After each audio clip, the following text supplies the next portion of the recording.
কথাগুলো মন দিয়া শুনবেন। একবার একটা লোককে জঙ্গলের ভিতর একটা সিংহ তাড়া করতেছিল। লোকটা দৌড়াতে দৌড়াতে একটা কুয়ার সামনে গিয়ে দাঁড়ালো। কুয়াতে এক ফোঁটা পানিও ছিল না। লোকটা তবুও বাধ্য হয়ে চোখ বুজে ওই কুয়াতেই ঝাঁপ দিল। লোকটা কুয়ার একদম নিচে যাওয়ার আগেই কুয়ার একটা রশি সে হাত দিয়ে ধরে ফেললো। লোকটা রশিদে ঝুলে থাকলো। রশিদে ঝুলে থাকা অবস্থায় লোকটা যখন কুয়ার উপরে তাকালো, তখন দেখতে পেল কুয়ার উপরে সিংহ গর্জন করে তার অপেক্ষায় বসে আছে। লোকটা যখন তারপর কুয়ার নিচে তাকালো, তখন লোকটা দেখতে পেল নিচে একটি বিশাল বড় সাপ মুখ খোলা রেখে অপেক্ষা করছে, যেন লোকটা নিচে পড়লেই তাকে গিলে খাবে।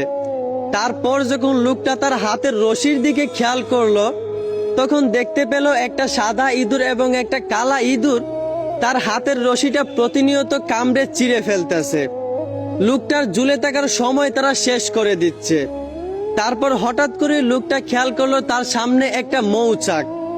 লোকটা কি মনে করে যেন মৌচাক থেকে একটু মধু আঙ্গুল দিয়া খেলো।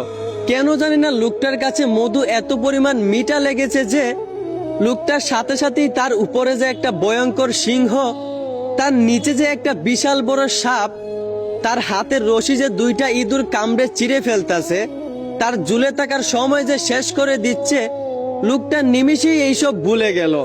সাথে সাথেই লোকটা মধুর প্রতি আসক্ত হয়ে গেল।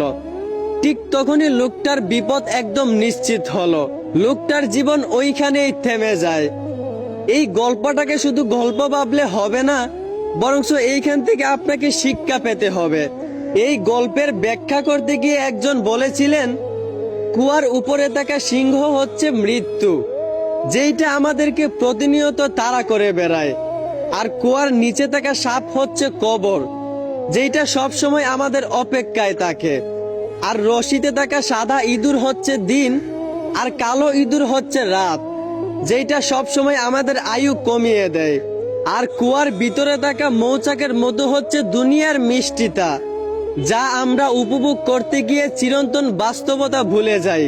লোকটা যেমন গুহার ভিতরে সামান্য মধুর মিষ্টি উপভোগ করতে গিয়ে তার উপরে থাকা সিংহ এবং তার নিচে থাকা সাপ এই বিপদগুলা ভুলে গিয়েছিল, ঠিক তেমনি আমরাও দুনিয়ার সামান্য রং তামাশা উপভোগ করতে গিয়ে আমরা আমাদের আখিরাত ভুলে যাই।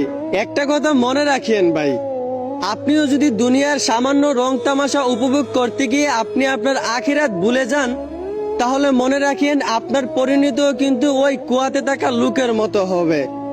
আশা করি আমার কথাগুলো বুঝতে পারছেন। ধন্যবাদ।